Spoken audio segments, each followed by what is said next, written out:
FTP நேயர்களுக்கு வணக்கம். இன்று நம்மோட நேர்காணலுக்காக இணைந்திருக்கிறார் மருத்துவர் காந்தராஜ் அவர்கள். சார் வணக்கம்.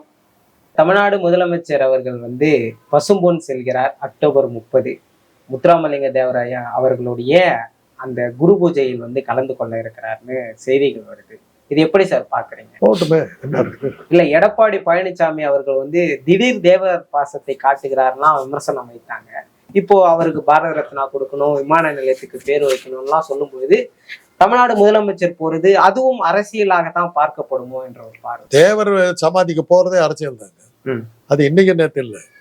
என்னைக்கு அந்த தேவர் இடத்துக்கு மத்தியிலையும் பட்டியல் இடத்துக்கு மத்தியிலையும் காங்கிரஸ் ஆட்சியில் ஒரு பிளவு உண்டாக்கி அதில் ஒரு குழு காஞ்சாங்க, ஒரு கூட்டம்.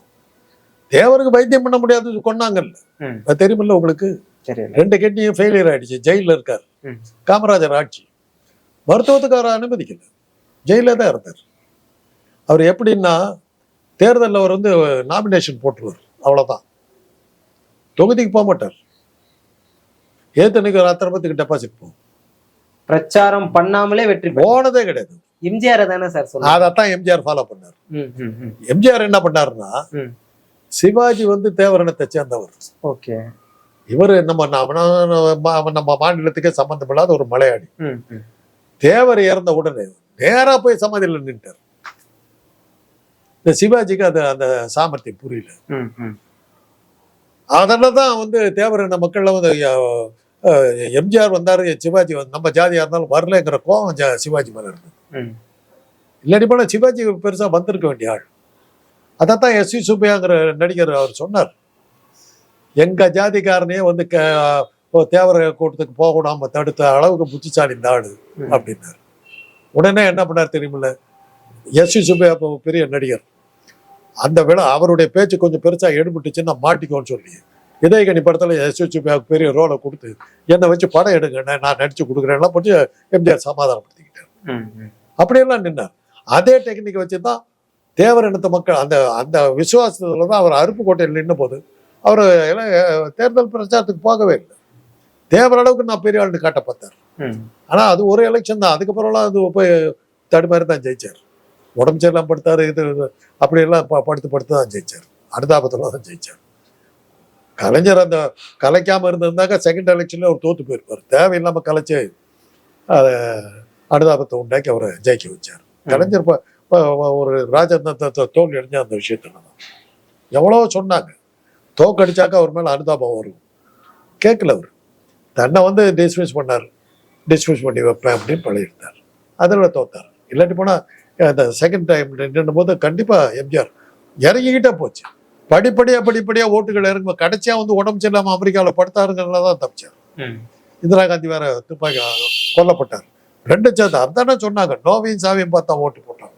எம்ஜிஆரை பத்தி கேட்டதுக்காக எவ்வளவு சொல்றேன். நடிகர்களுடைய இதெல்லாம் ஒரு எலெக்ஷன் தான். எம்ஜிஆர் தப்பிச்சதுக்கு காரணம் அவருக்கு அடுத்தடுத்து நடந்த துக்க சம்பவங்கள்லாம் அவர் அனுதாபத்தை தப்பிச்சார். விஜயகாந்த் அந்த அனுதாபம் கூட கை கொடுக்குது. அவர் அந்தமா கூட்டிட்டு அந்த எம்ஜிஆர் டெக்னிக்கை தான் பயன்படுத்திக்கிட்டு அவர் கோமா ஸ்டேஜ்ல இருந்தோட கூட்டிட்டு மேடையில் நிக்க வச்சு இது பண்ணிச்சு. அப்படியே உளுந்தார் கீழே. அப்ப ஜனங்க கிட்ட அது நெகட்டிவா மாறி போச்சு. இப்படி நீ பிரச்சாரம் பண்ணணுமா அப்படின்றது நெகட்டிவா மாறிச்சு. அதுலதான் பிரேமலதாவுடைய அரசியல் காலி ஆச்சு. அதே தான் இப்ப இதெல்லாம் நீங்க படிக்கணும். விஜய் போன்றவர்களுக்கு நீங்க சொல்லுங்க, நீங்களாம் ஏத்தி விடுறீங்க. இதெல்லாம் நடக்கும்பாங்கிறது அந்த தம்பிக்கு தெரியாது. பாவம், சூழ்நிலை கட்டாயத்தினால அரசியலுக்கு வந்திருக்காரு. அவர் ஒன்றும் விரும்பி வரல. சூழ்நிலை கட்டாயம். அவரை சுற்றி அவரு வரமாட்டேன்னு சொன்னாக்கா ஓய்பிரிவு பாதுகாப்புன்னு சொல்லி உளவுத்துறை அதிகாரிகள் ஃபுல்லா சுத்தி நிக்கிறாங்க. வரலன்னா தொலைச்சு போடுவாங்கிறாங்க. என்ன பண்ணுவார் அவரு? விஜய் அவர்கள் முத்துராமலிங்க தேவராருடைய நினைவிடத்துக்கு சென்றா ஒரு நல்ல ஒரு மாற்றம் வர்றதுக்கான வாய்ப்பு இருக்கும். இருக்கலாம். ஏன் வர ஆதரவு பெருகும். பெருகும். உங்களுக்கு அனுப்பி விடுங்களேன், ஏற்றி விடுங்களேன். கரூருக்கே செல்ல மாட்டேன். போகட்டுமே, இருக்கட்டுமே. என்ன இப்போ எந்த ஒரு சான்ஸ் இப்ப ட்ரை பண்ணி தாங்க பார்க்கணும். வெளியவே வரமாட்டேன்னாக்கா எப்படி வெளியே வரணும் இல்லை சார். 8 ஆண்டுகளுக்கு முன்பாகவே இன்று எடப்பாடி பேசியதை ஸ்டாலின் அவர்கள் பேசியிருக்கிறாரு. என்ன முத்துராமலிங்க தேவர் பெயரை விமான நிலையத்திற்கு வைப்பதற்கு எங்களுடைய ஆட்சி வந்தா பரிசீலனை செய்யப்படும்னு சொன்னாங்க. அது கை கொடுத்ததா சார் ஸ்டாலின் அவர்கள்? ஒண்ணு அப்படி தேவர் திமுகவோட இருக்கலாம். சொல்ல போனா அண்ணாவை கேவலப்படுத்தி தேவர் பேசுற மாதிரி யாரும் பேசல. அவ்வளவு கேவலமா பேசினார். மீனாட்சி அம்மன் கோயிலில் நடந்த ஒரு திருவிழா கூட்டத்தில் கலந்துக்கும் போது அண்ணா பேசிட்டு போயிட்டார். இவர் மேடை ஏறிட்டு இப்படிதான் கேவலப்படுத்தி பேசினாரு கிடையாது, அத்தனை தலைவர்களை கண்டிச்சாங்க. என்னன்னா திராவிட இயக்கத்துக்கு தேவர் என்னை வந்து பெருசா சப்போர்ட் பண்ணிடுச்சு, தன்னுடைய தலைமை போகுதுங்கிற கோபத்தில் அவர் பேசினார். அதுக்கப்புறம் வந்து தேவர் வந்து ஒரு தேவர் அத்தனை பேத்துக்கு அவர் வந்து ஒரு தலைவராக இருந்திருக்க வேண்டிய ஆகாம போறதுக்கு காரணம் அந்த இடத்த வந்து திராவிட இயக்கம் பிடிச்சிருச்சு, பெரியார் பிடிச்சிட்டார். அதுலதான் அவர் வர முடியாம போயிடுச்சு. அது பல ஜாதி தலைவர்கள் அடிபட்டதுக்கு காரணம் அதுதான். பெரியாரும் அண்ணாவும் வந்து அனைத்து ஜாதியினருக்கு பிற்படுத்த அனைத்து ஜாதியினரும் அவங்க ரெப்ரசன்ட் பண்ணிட்டாங்க. அதனாலதான் இவங்கெல்லாம் அடிபட்டு போயிட்டாங்க. ஏன்னா இவங்க ஒரு குறிப்பிட்ட ஜாதியை சேர்ந்தவங்களா இருந்தாங்க. நம்ம ஊரை எந்த ஊரை பொறுத்தவரை நீங்க பாத்தீங்கன்னா பெரும்பான்மை இனத்தை சேர்ந்த ஒருத்தர் வந்து தலைவரா வந்தாங்கன்னா அவங்கள ஏத்துக்க மாட்டாங்க. அந்த சிறுபான்மையா இருக்கிற மத்த அத்தனை பேர் ஒன்னா சேருவாங்க. பழனிசாமி போன தடவை தோத்ததுக்கு அதுதான் காரணம். வன்னியர் இனத்துக்கு வந்து 10.5% இட ஒதுக்கீடு நாங்கள் ஆட்சிக்கு வந்தால் கொடுப்போம்னு டிக்ளேர் பண்ணார். அதான் அவருடைய தோல்விக்கு மிகத்தான காரணம். ஓஹோ, நமக்கு கொடுக்கப்பட்ட இடத்தையெல்லாம் பிடுங்கி இவருக்கு எக்ஸ்ட்ராவா 10.5% கொடுத்து நம்ம தலையில ஏறி உட்கார வைக்க பாக்குறியான்னு சொல்லி மத்த அத்தனை ஜாதி ஒன்னா சேர்ந்தா பழனிசாமி கொடுத்தார். அப்ப பிராமண ஆதிக்கத்தை விரும்புறாங்களா சார்? பிராமண ஆதிக்கம் நீங்க எடுக்க முடியாது. பிராமணர்கள் என்னைக்கு வெளியே வரவே மாட்டாங்க. ஜெயலலிதா அம்மையார், ஜெயலலிதா வந்து தன்னை பிராமணன் வந்தமா சொல்லிக்கவே இல்லை. எம்ஜிஆருடைய இதுலதான் வந்தாங்க. எம்ஜிஆருடைய கதாநாயகன் தான் வந்தாங்க. எம்ஜிஆர் வந்து ஜாதிக்கு அப்பாற்பட்டவர் தான் இருந்தார். இன்னும் சொல்ல போனா அவர் வந்து தன்னுடைய ஜாதி என்னன்னு கேட்டபோது ஜாதி இல்லைன்ட்டார். உன்னுடைய மதம் என்னன்னு கேட்டபோது திராவிட மதம். ஆனா இந்த அசம்பிளியில் சொல்லி நான் பாப்பாத்தி தான் இருந்துச்சு. ஆனா அந்த மாதிரி ஆட்சியில எத்தனை பிராமணர்களுக்கு என்ன நடந்தது? சோவாலாம் உள்ள போக முடியலையே.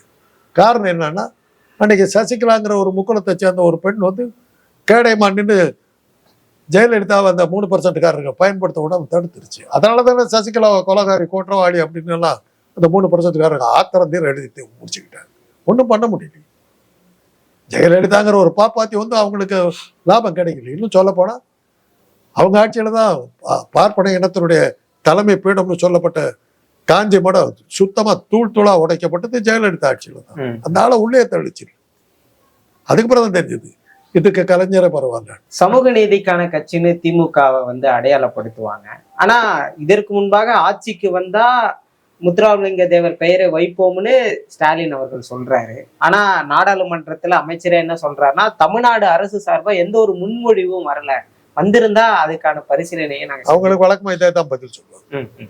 எந்த முன்மொழிவும் வரல பேச்சா விட்டுருவாங்களா?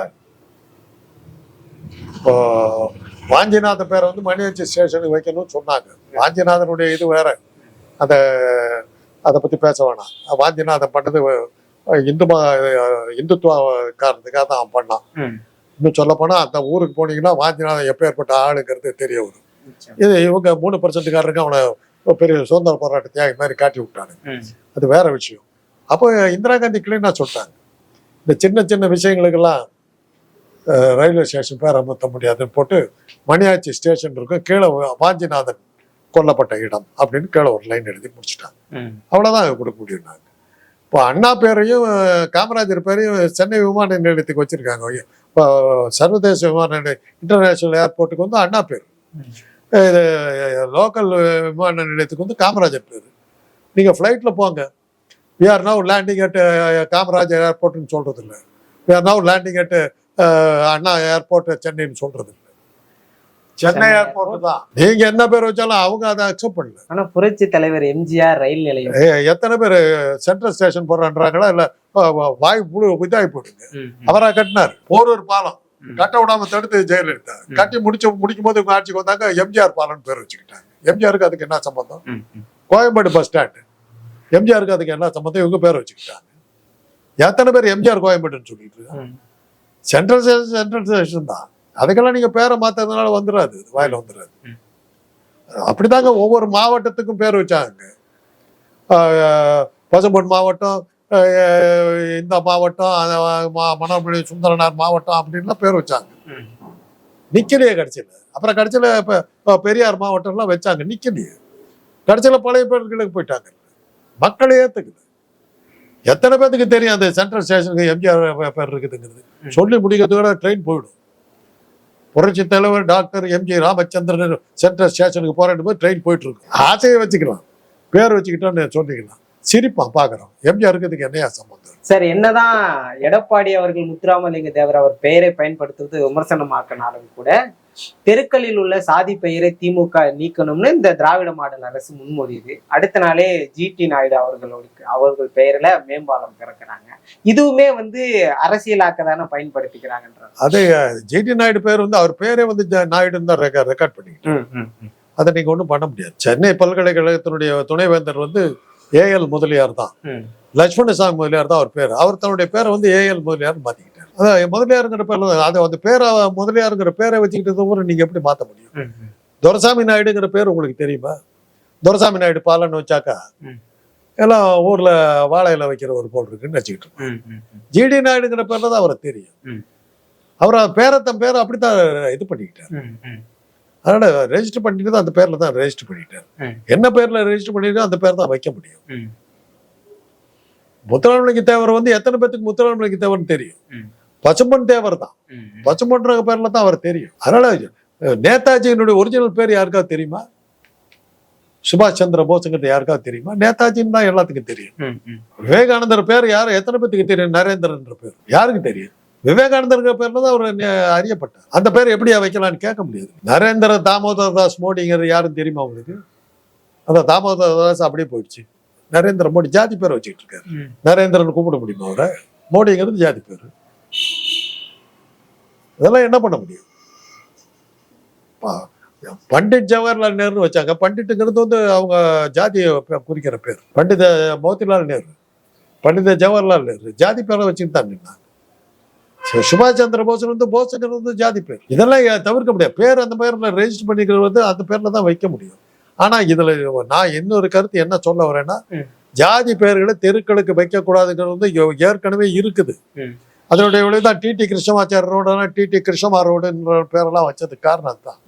ஜாதி அந்த சட்டம் ஏற்கனவே இருக்குது, அது தெரியாம பேசிக்கிட்டு இருக்காங்க. அதான் எனக்கு புரியல. ஏற்கனவே இருக்கு. நிச்சயமா சார், தற்கால அரசியல் சூழ்நிலையில் இருக்கக்கூடிய பல்வேறு கேள்விகளை உங்கள் முன் வைத்து அது எல்லாத்துக்கும் மிக தெளிவாக பதில் சொன்னீங்க. நம்ம மேலும் ஒரு காணொலியில